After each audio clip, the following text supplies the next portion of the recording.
added too much water while making groundnut oil and ended up with a soggy mess and no oil? Don't panic. In this video, I will show you exactly how to fix that mistake and still extract clean, rich peanut oil the traditional way. Whether you're a beginner or experienced, this tip could save your entire batch. Let's get started. First, I started with properly roasted peanuts, not burnt, just golden. I blended them into a smooth, watery peanut butter consistency without adding water during blending. This part is crucial for oil extraction. Next, I began adding water gradually. I used half cup at first, then reduced to quarter cup, then 2 tablespoons, mixing thoroughly for at least 5 minutes each time.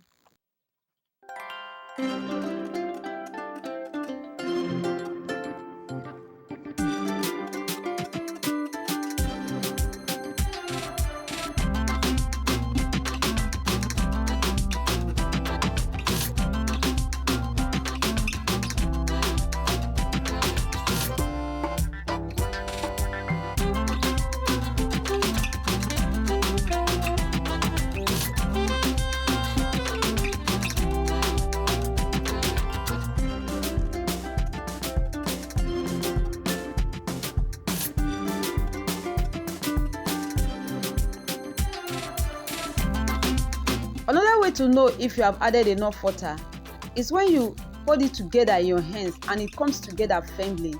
It means you have added enough water. But if it is still crumbling apart, it means you need to add little water and mash it together.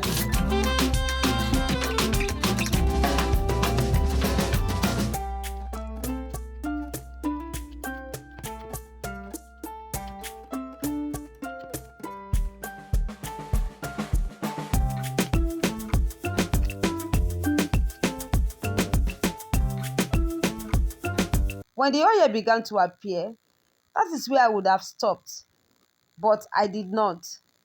And just like many of you in the comments, I ended up with too much water in my paste. Now, how do you fix this? There are 2 ways. In the first method, gradually add freshly blended peanut paste and mix until the consistency becomes right again. And in the second method, which I'll be demonstrating in this video, and is much more efficient for beginner, I transferred the watering paste into a pot and cooked it over very low heat, stirring continuously until the water evaporated and the paste turned into a crumbly texture. During this process, if you see any oil floating on top of the paste, you can scoop it out with a spoon into your collecting container. But since mine did not bring any oil, I will keep on cooking and stirring until I get the right texture.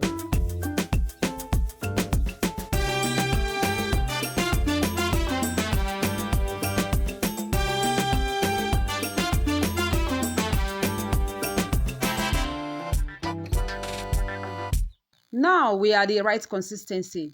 Turn off the heat and allow to cool down before proceeding to the next step.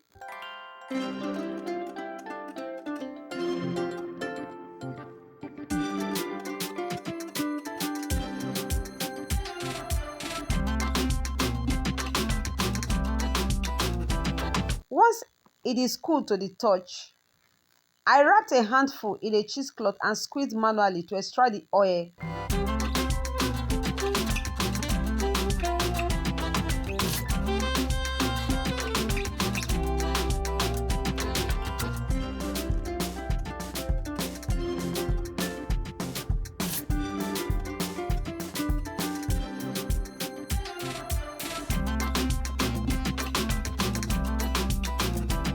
But wait, it gets even better. To make it faster, I place the cheesecloth over a manual juicer and feed in with some paste. Then twist it tightly and squeeze. It works like magic, efficient and fast. I repeated this until all the oil was extracted.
After that, I added the oil to a clean pot with a splash of water and cooked it on medium heat until it stopped sizzling.